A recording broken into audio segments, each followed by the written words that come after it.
We have all heard of the basilisk's petrifying gaze, or that of a gorgon in cockatrice.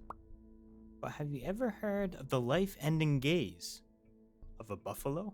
The Catoblepas, or the Catoblepas, is a rather strange and amusing mix of a warthog, buffalo, and giraffe with bloodshot eyes. Yep. First described by Roman scientist and author Pliny the Elder in his Encyclopedia Naturalis Historia, the Catoblepas is found roaming the marshes of the Nile. This odd creature made its way into many games, including Dungeons and Dragons. Hi everyone, my name is Brett, and welcome to the Fantasy Historian. On this channel, we talk about monsters, D&D, and history. Monster spotlights from Dungeons and Dragons and their counterparts in history that inspired them, as well as any other interesting D&D lore and connections between history and fantasy that we can find. If that sounds like your cup of tea, pull up a seat, toss a like and subscribe to The Storyteller if you're willing to do so. Thank you all, and now back to the Catoblepas.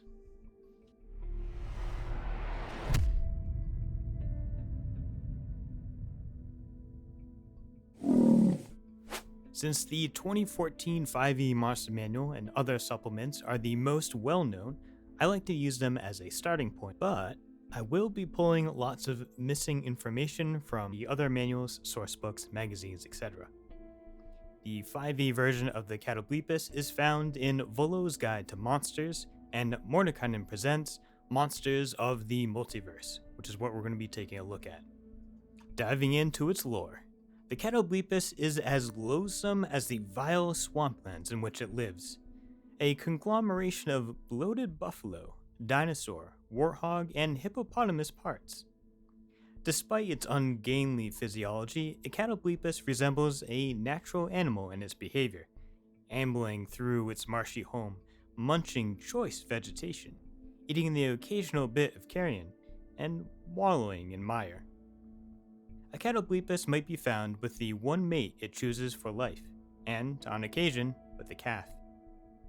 A Catoblepas attacks anyone that moves too close, especially if it's guarding its young. A Catoblepas's stink, like the stench of death mixed with swamp gas and skunk musk, gives it away as being much more ghastly than its appearance suggests. When it is on the attack, a Catoblepas reveals the extent of its horrific nature. The creature's serpentine neck has trouble lifting its head, but one glare from its bloodshot eyes can rot flesh. At the end of its tail is a club that can rattle body and soul if it strikes true, leaving a victim unable to act while the Catoblepas feasts on its body. Blighted territory. A Catoblepas's nature as a creature of disease and decay brings out similar characteristics in the creature's swampy habitat. Such a wetland becomes gloomy, tangled, and more fetid than it was before. Beneficial qualities of the environment, such as healing herbs and clean water, become degraded, and swamp gases take on a hint of the Catoblepas's foulness. Animals in the area are more aggressive and liable to be diseased. Degenerate creatures are likely to take up residence near a Catoblepas's territory, as are those seeking to avoid notice. Catoblepas in folklore. Ordinary folk rarely see a Catoblepas, but the creature has such a feared reputation that stories about it are ingrained in the popular culture. Any rumor of a Catoblepas taking up residence nearby is taken to be a bad omen, even if the rumor is proven false. In some lands, the silhouette of a Catoblepas with its tail extended over its body and its head held low is a baleful heraldic figure signifying death or doom. Sages say that the gods of pestilence and rot created Catoblepases as embodiments of their influence, while other stories link them to misfortune. Some such tales claim that swamp-dwelling hags tend Catoblepases like cattle, drinking the monster's milk and using them as guardians or pets. Other legends say that those of impure heart can tame a Catoblepas and whisper of malevolent warlocks and wicked knights who ride them into battle. I love when monsters have in-game folklore. A lot of world building can be focused too much on the building of a beautiful physical world, but skim over the cultures of the people that inhabit it. Folklore is a great example of how to create a more immersive experience for players, as the inhabitants of the world are now living and breathing with their own beliefs and fears. To fuel that imagination, I'll add some of the historical folklore. It is said that the Catoblepas, a Latin word stemming from the Greek word catoblepo, meaning that which looks downwards. The Catoblepas lived on the border of Ethiopia, roaming the marshes of the Nile River. It was a large bovine beast with a head attached to a long, skinny neck. Why the name, you ask? Well, underneath the heavy eyelids are bloodshot eyes that can kill with a stare. And that isn't the only attribute that is deadly. No, the Catoblepas is also venomous, emitting poisonous gas clouds in the way a dragon could spew flame. As we move on to the stat block, we'll see that the folklore that makes up the Catoblepas is completely transferred over into Dungeons & Dragons. Taking a look at the stat block, we see that the Catoblepas is a large monstrosity that likes to mind his own business, making it unaligned. High health pool at 84 hit points and an AC of 14, and has the usual speed of 30 feet. It is high statted in strength and constitution with a small bump in wisdom, and a very low intelligence. Traits: stench. Any creature other than a Catoblepas that starts its turn within 10 feet of the Catoblepas must succeed on a DC 16 Constitution saving throw, or be poisoned until the start of the creature's next turn. On a successful saving throw, the creature is immune to the stench of any Catoblepas for 1 hour. A nice callback to the poison from history. Actions: tail, melee weapon attack, +7 to hit, reach of 10 feet. 1 target. Hit, average of 21 damage or 5d6 + 4, bludgeoning damage, and the target must succeed on a DC 16 Constitution saving throw or be stunned until the start of the Catoblepas' next turn. And my personal favorite, the Death Ray. Recharge 5 to 6. The Catoblepas targets one creature it can see within 30 feet of it. The target must make a DC 16 Constitution saving throw, taking 36 average necrotic damage or 8d8 necrotic damage on a failed save, or half as much damage on a successful one. If the saving throw fails by 5 or more, the target instead takes 64 necrotic damage. The target dies if reduced to 0 hit points by this ray. The earlier monster manuals had it if you failed the save, you were just completely dead.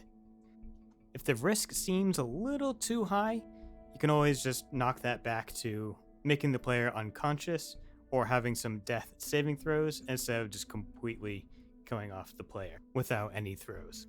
It is always exciting to me to see how a monster from history is translated over mechanically in video games, books, or whatever, and I think Dungeons & Dragons did a great job at capturing the uniqueness, the oddity of this deadly beast.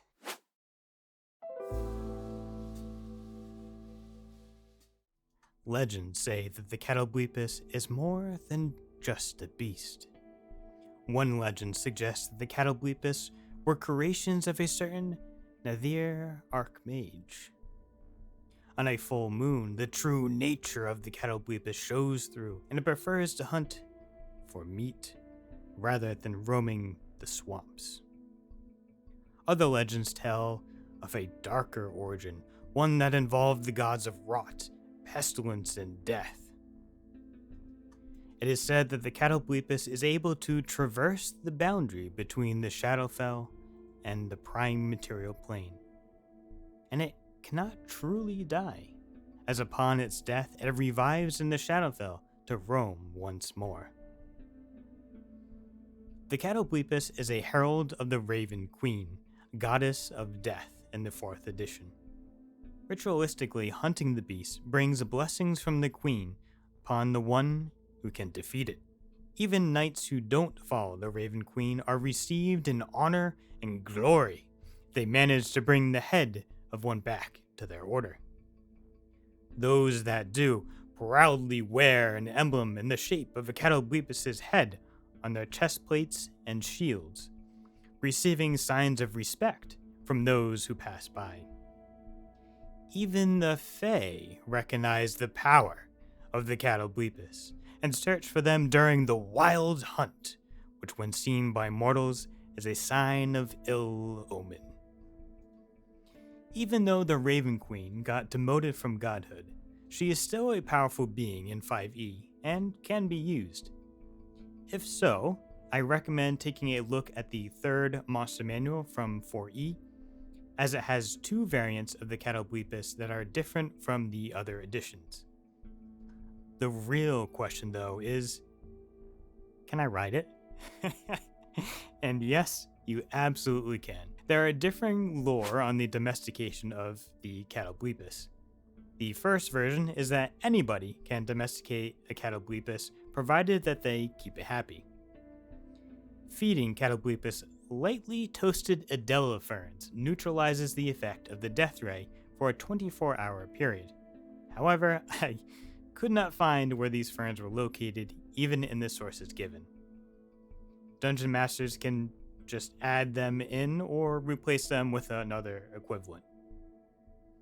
Other foods that the Catoblepas eat are straw, oats, pigs, catfish, mice, and snakes.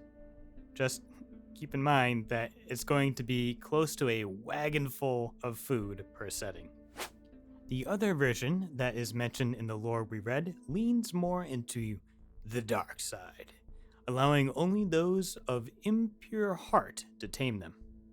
Warlocks, death knights, hags, and other such individuals would domesticate them for their milk or riding them into glorious battle. Knights are scary enough barreling towards you on a horse, but imagine a high-statted horse that also spews poison and has an instant death glare. Oof.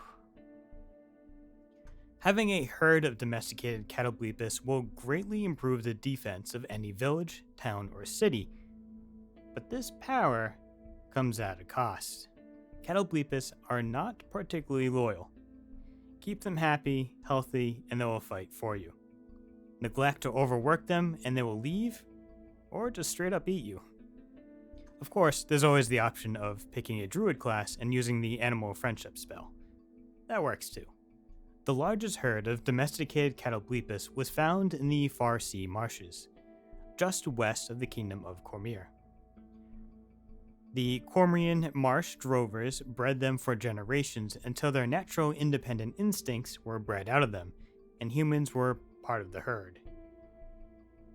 They are used as draft animals in farming, and their milk is collected to make death cheese, deadeye butter, and Catoblepas death cheese wine, all deathly sweet and nutritious products. The wine in particular is found all the way in Neverwinter. For effect, the milk is thick, the color of cranberries, and the smell of baked ham.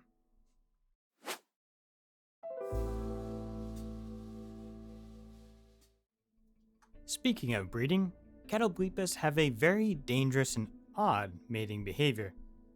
Well, dangerous for the males. In similar fashion to animals on Earth, female Catoblepas will kill males with their poison breath, except during mating season. During this time, females will give off pheromones to attract a male, who will quickly run over, do the thing, and sprint away before he gets killed. A few months later, calves are born about the size of a deer and are raised for a year before parting ways. As they mature, males lose their immunity to poison, while the females keep it. Breeding was changed around in the second edition and thereafter. Females lost their poisonous breath, and now Catoblepas mate for life, bearing only one offspring that reaches maturity at the age of 9.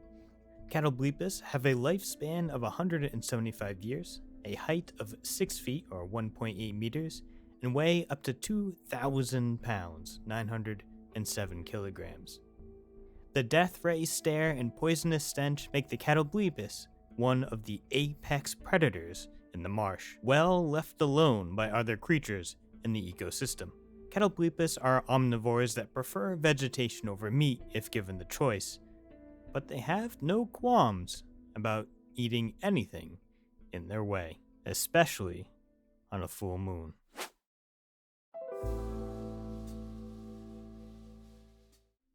The Catoblepas is a great addition to any campaign because it is more than just a monster. It has folklore, spiritual meaning, economical impacts, and devastating battle prowess. Use them as ill omens, emblems on renowned knightly orders, or to raise the difficulty of a mounted enemy.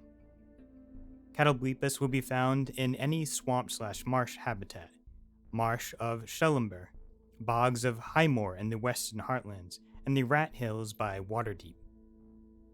Outside of Toril, they can be found on Abrennis, which is Birthright, Kryn, which is Dragonlance, Oath, which is Greyhawk, Domains of Dread, which is Ravenloft, and the Shadowfell.